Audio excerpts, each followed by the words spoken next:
মতিউর ভাই, যে জিনিসটা নিয়ে আমি প্রথমে আলোচনা করতে চাই, আপনি জানেন যে বেশ কিছুদিন চিকিৎসার পর লন্ডন থেকে ফিরে আসছেন বিএনপির চেয়ারপারসন বেগম খালেদা জিয়া।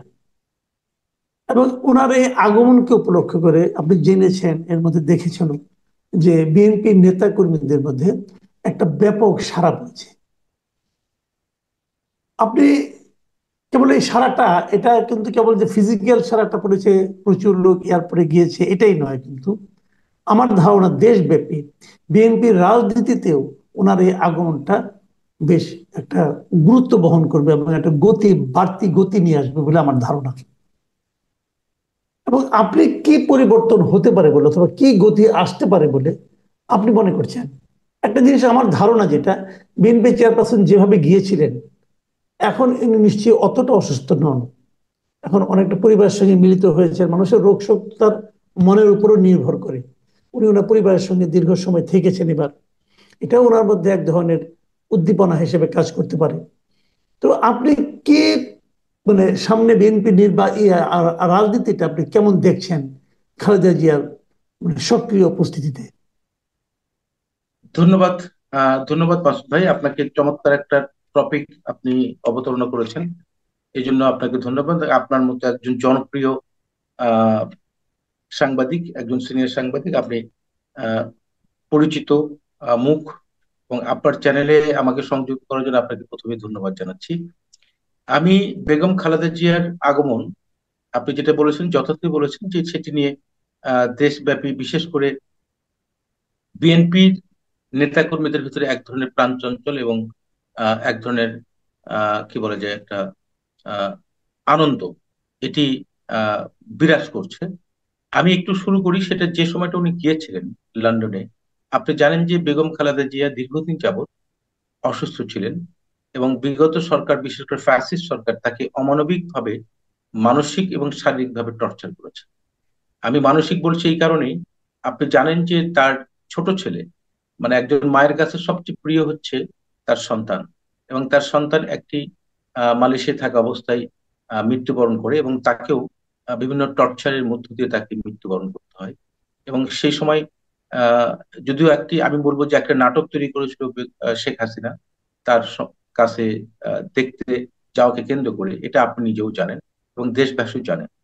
তো এটি একটি মানসিক পীড়া তার ভেতরে ছিল, এবং একই সাথে তার দীর্ঘদিনের স্মৃতি বিজড়িত যে বাড়িটি তার জীবনের সাথে সরাসরি সম্পর্কযুক্ত, এবং সেখান থেকে তাকে অন্যায়ভাবে উচ্ছেদ করার যে পরিকল্পনা, এবং পরিকল্পনা সেটি পরবর্তীতে বাস্তবায়ন, যেটি শেখ হাসিনা তার একটি সাক্ষাৎকারে বলেছিলেন যে আমার উদ্দেশ্য যেটা ছিল সেটা আমি সফল হয়েছি। এরকম একটি পরিস্থিতিতে উনি দীর্ঘদিন যাবৎ কারাবাস করেছেন, এবং একই সাথে উনি শারীরিকভাবে বিভিন্ন রোগে আক্রান্ত ছিলেন। এরকম একটি বয়োজ্যেষ্ঠ মহিষী একজন নারী, যিনি বাংলাদেশের রাজনীতিতে অনেক ভূমিকা রেখেছেন, এবং তাকে অন্যায়ভাবে, অর্থাৎ আমি মনে করি বেগম খালেদা জিয়াকে প্রকারান্তরে তার উপরে অনেক হামলাও হয়েছে। ফ্যাসিস্ট আওয়ামী লীগের সময় আপনি দেখেছেন যে সিটি কর্পোরেশন নির্বাচনকে কেন্দ্র করে, এবং অনেক অত্যাচার নির্যাতনের মধ্য দিয়েও এই মহিষী নারী তার রাজনৈতিক অঙ্গনে এক ধরনের আপসীন নেত্রী হিসেবে উনি খেতাব পেয়েছিলেন। আপনি জানেন যে 1990 সালে এরশাদ বিরুদ্ধে আন্দোলনে, বিশেষ করে 82 সাল থেকে এরশাদ যখন রাষ্ট্র ক্ষমতা অন্যায়ভাবে দখল করে, তখন থেকে কিন্তু উনি আপসীন নেত্রী হিসেবে কিন্তু আখ্যায়িত হচ্ছেন, এবং রাজনৈতিক ময়দানে উনি তার অবস্থানটাকে সে ধরে রেখেছিলেন। এবং আমি ব্যক্তিগতভাবে মনে করি বেগম খালেদা জিয়া শুধুমাত্র বাংলাদেশের আপসের নেত্রী, বিষয়টি এরকম নয়। একজন সংগ্রামী নেত্রী হিসেবে সাউথ এশিয়া রিজনে তার নামটি, আমার মনে হয় আগামীতে হয়তোবা এটি আরো বেশি জোরালো ভাবে উচ্চারিত হবে। এখন আমি আসি, যে অবস্থায় উনি লন্ডনে গিয়েছিলেন, উনি শারীরিকভাবে খুব অসুস্থ ছিলেন, এবং অনেকগুলো কারণ আছে এর পেছনে। একটি কারণ আমি অলরেডি উল্লেখ করেছি, তার ছোট ছেলে মৃত্যুবরণ করার মধ্য দিয়ে, এবং তার বড় ছেলে জনাব তারেক রহমান দীর্ঘদিন যাবৎ লন্ডনে পরবাসে ছিলেন, এবং তার উপরে শারীরিক নির্যাতন হচ্ছে, এবং মায়ের সাথে তার কোনোভাবেই সাক্ষাৎ ছিল না। এই সমস্ত কারণে আপনি দেখবেন যে, এবং এর মধ্য দিয়ে তার ভেতরে এক ধরনের মানসিক যন্ত্রণা এবং শারীরিক যন্ত্রণা, এটিকে উনি কিন্তু স্যাক্রিফাইস করেছেন বাংলাদেশের মানুষের অধিকার প্রতিষ্ঠা করার ক্ষেত্রে।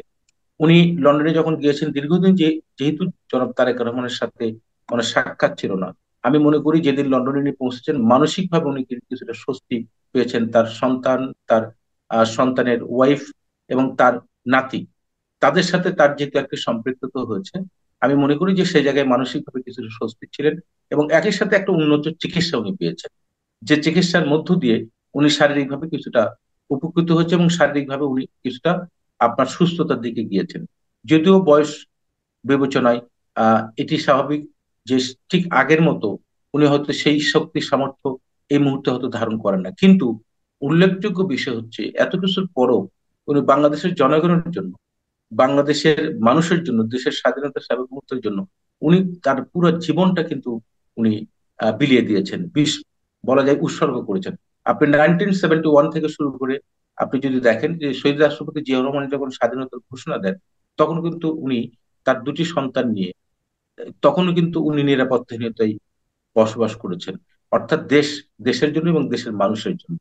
এবং আপনার মনে থাকার কথা মাসুদ ভাই, সেটি হচ্ছে এরকম যে বেগম খালেদা জিয়া যে 5 তারিখে আসছেন, এই আশাকে কেন্দ্র করে আমার খুব ভালো লাগার একটা জায়গা হচ্ছে যখন এই যে যে বিমানে উনি আসবেন সেই বিমানটা কিন্তু বেসিক্যালি ল্যান্ড করার কথা প্রথমে সিলেটে, এবং তার তার তাকে কেন্দ্র করে এটি ল্যান্ড করার সিদ্ধান্ত গ্রহণ করা হয়েছিল আপনার ঢাকা এয়ারপোর্টে।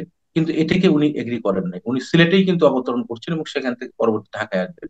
অর্থাৎ একজন মানুষ যিনি প্রধানমন্ত্রী ছিলেন, যিনি বাংলাদেশের বৃহৎ একটি রাজনৈতিক দলের নেত্রী, যিনি সবচেয়ে জনপ্রিয় একজন নেত্রী, ইনি কিন্তু মানুষের মানুষের কষ্টকে এই বয়সেও উনি কিন্তু কখনোই চান নাই যে তার কারণে মানুষ কষ্টের শিকার হোক।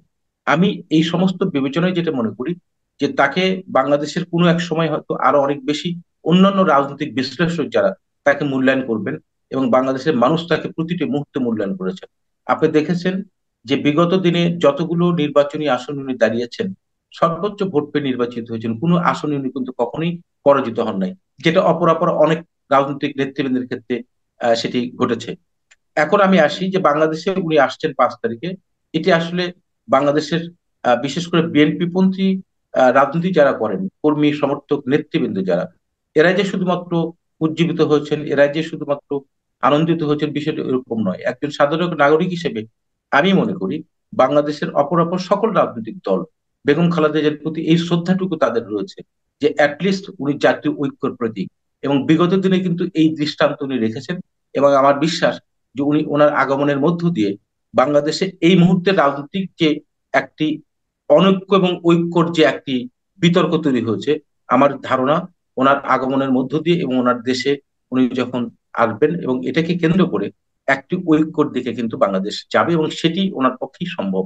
আমি সেই দৃষ্টিকোণ থেকে মনে করি যে আমাদের আগামী দিনে এখনো আমরা একটা ক্লান্তিকাল অতিক্রম করছি।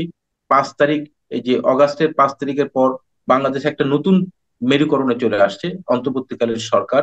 এবং এই সরকারের যে ইস্যুগুলো আছে সেই ইস্যুগুলোকে কেন্দ্র করে আমার ধারণা প্রধান উপদেষ্টা থেকে শুরু করে যতগুলো উপদেষ্টা মহোদয় যারা আছেন এবং অপরাপর রাজনৈতিক নেতৃবৃন্দ যারা আছেন, তারা নিশ্চয়ই বেগম খালেদা জিয়ার যে আপনার আহ, যে সমস্ত সকল ইস্যুকে কেন্দ্র করে উনি হয়তো সবার সাথে আহ ক্রমান্বয়ে, আমি আমার ধারণা যে ক্রমান্বয়ে হয়তো একটি মতবিনিময় হবে, সেটি বড় স্কেলে না হোক ছোট স্কেলে, এবং আমার বিশ্বাস একটি ঐক্যমতে বাংলাদেশ পৌঁছবে, এবং যেটা আমাদের সবারই জন্য খুব কাঙ্ক্ষিত এবং প্রত্যাশিত, যেটি 5ই অগস্টের যে স্পিরিট সেটিকে ধারণ করে। আমি মনে জি। করি যে ফ্যাসিস্ট সরকারের বিদায়ের মধ্য দিয়ে বেগম খালেদা জিয়ার বিদেশ থেকে সুস্থতার মধ্য দিয়ে ফেরত আসা, এটি একটি জাতীয় ঐক্য তৈরি করবে, যে ঐক্যের মধ্য দিয়ে আগামী একটি নির্বাচন হবে, যে নির্বাচনের মধ্য দিয়ে জনগণ তাদের দীর্ঘদিনের যে কাঙ্ক্ষিত ভোট না দেওয়ার যে বেদনা, সেটির অবসান অবসান ঘটবে। এবং প্রকৃত অর্থেই একটি নির্বাচিত জনপ্রতিনিধির মধ্য দিয়ে বাংলাদেশ ঠিক আগের জায়গায় নয়, পূর্বের ভুল ভ্রান্তি গুলোকে অতিক্রম করে একটা সুস্থ ধারার রাজনীতি এবং রাষ্ট্র মেরামতের যে বিষয়গুলো নিয়ে আসা হয়েছে সামনে, আমার বিশ্বাস যেটা বিএনপিও দিয়েছে 31 দফা, এবং বর্তমান সরকার যে সকল উদ্যোগ গ্রহণ করেছে, ঐক্যমত যে কমিশন, এর সাথে সমন্বয় করে আমার মনে হয় যে বাংলাদেশ একটি সঠিক জায়গায় অগ্রসর হবে। এটি আমি মনে করি যে তার আগমন এই জায়গাতে আরো এক ধাপ এগিয়ে যাবে বলে আমার বিশ্বাস। জি। আহ, আরেকটা প্রসঙ্গ এখানে এসেছে যে আপনি জানেন যে এরই মধ্যে নির্বাচন কবে হবে কি হবে না সেটা নিয়ে এক ধরনের দ্বিধাদ্বন্দ্ব তৈরি হয়েছে। কিন্তু সরকার বারবারই বলছেন, সরকার প্রধান বিশেষ করে, যে ডিসেম্বর থেকে জুনের মধ্যে হবে, এবং বিএনপির পক্ষ থেকে বারবার বলা হচ্ছে যে তারা ডিসেম্বরের মধ্যে নির্বাচন চায়। এবং বিএনপির সঙ্গে প্রধান উপদেষ্টার সর্বশেষ যে বৈঠক ছিল, সেই বৈঠক থেকে বের হয়ে এসে এই নির্বাচন তারিখ সংক্রান্ত প্রসঙ্গে বিএনপির মহাসচিব বলেছেন যে আলোচনায় তারা একেবারে সন্তুষ্ট হতে পারেননি। তো এই যে বিতর্কটা নির্বাচনের তারিখ নিয়ে, ডিসেম্বর নাকি ডিসেম্বরের পরে, এই বিতর্কটা সামনের দিকে আমার ধারণা যে আরো যাবে। কারণ এর মধ্যে আমরা দেখলাম যে বিএনপির ভারপ্রাপ্ত চেয়ারপারসন তারেক রহমানও বললেন যে অন্তর্বর্তীকালীন সরকারকে অনির্দিষ্টকাল পর্যন্ত সমর্থন দেওয়া হবে না, ঠিক হবে না। এই কথাটার মাঝখান থেকে কিন্তু মনে হচ্ছে যে নির্বাচনের তারিখ নিয়ে দেশের প্রধান যে রাজনৈতিক দল বিএনপির সঙ্গে অন্তর্বর্তী সরকারের একটা যেন বিরোধ অথবা মুখোমুখি অবস্থান আমি দেখতে পাচ্ছি। আপনিও কি এ ধরনের কোনো শঙ্কা দেখতে পাচ্ছেন কিনা? এবং যদি শঙ্কা সেরকম হয় তাহলে সেটার সমাধানটা কিভাবে হওয়া উচিত বলে আপনি মনে করেন? এবং এক্ষেত্রেও কি বেগম খালেদা জিয়ার উপস্থিতি কোনো ভূমিকা রাখবে কিনা, খালেদা জিয়া কিছু বলবেন কিনা, আপনার কি মনে হয়? ধন্যবাদ মাসুদ ভাই, আপনি আরেকটা ইম্পর্টেন্ট একটা প্রসঙ্গ নিয়ে আসছেন।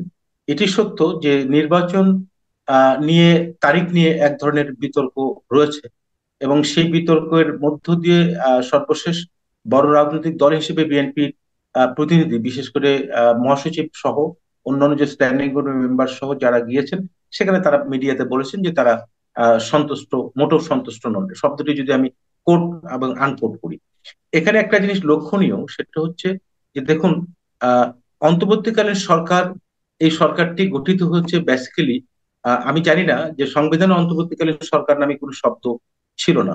এটা আমি যতটুকু জেনেছি সেটা হচ্ছে যে 13 অ্যামেন্ডমেন্টের যে রেফারেন্স, অর্থাৎ 106, এটাকে সুপ্রিম কোর্টের একটা রেফারেন্স হিসেবে এটাকে প্রতিস্থাপন করা হচ্ছে, যে অন্তর্বর্তীকালীন সরকার মানে অ্যাজ ওয়েল এজ কেয়ারটেকার গভর্নমেন্টের যেরকম 3 মাস একটা মেয়াদ ছিল, এটি হয়তো নির্দিষ্ট না থাকলেও অন্তর্বর্তীকালীন সরকার মানে নির্বাচনকালীন বা একটি জরুরি ভিত্তিতে সরকার গঠিত হচ্ছে প্রফেসর ইউনূসের নেতৃত্বে।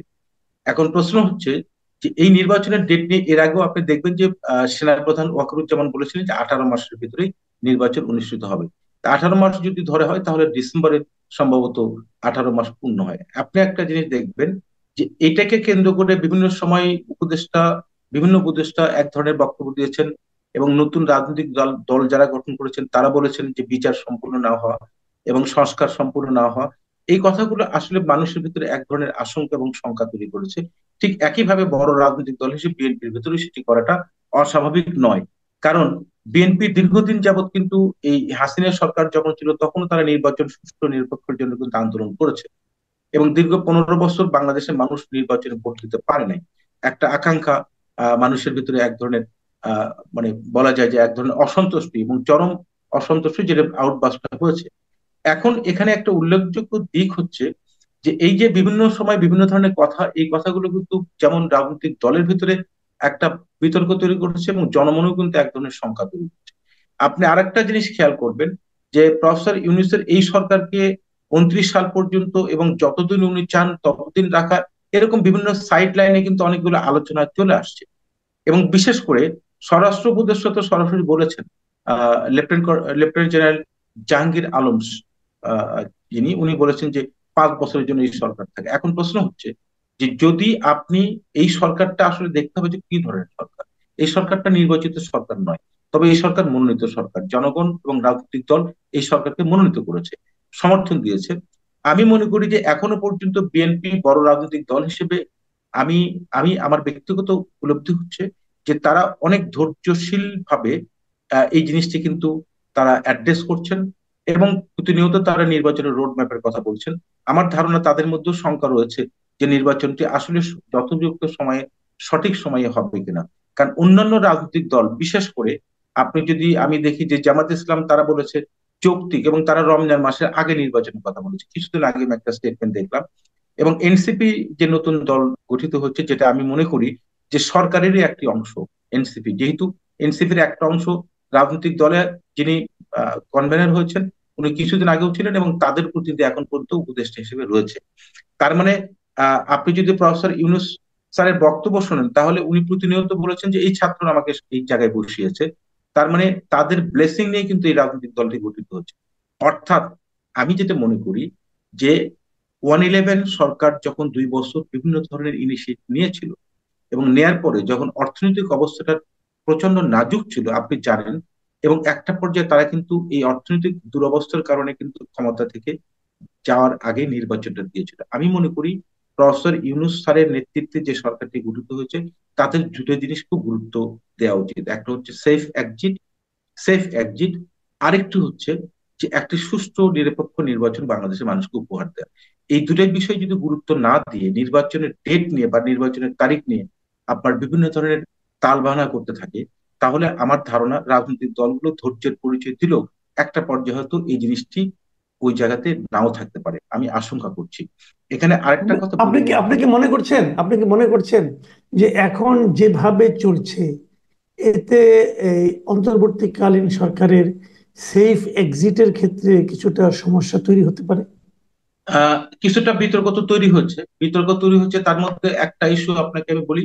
সেটা হচ্ছে আপনি 8 মাসের ভিতরে যদি মনে করেন যে সংস্কার যে কমিশন গুলো গঠিত হচ্ছে, যদি সরকার প্রকৃত অর্থে আন্তরিকভাবে সংস্কারটাকে খুব বেশি প্রায়োরিটি দেয়, তাহলে সেখানে তো কিছু দৃশ্যমান সংস্কার আপনি করতে পারতেন।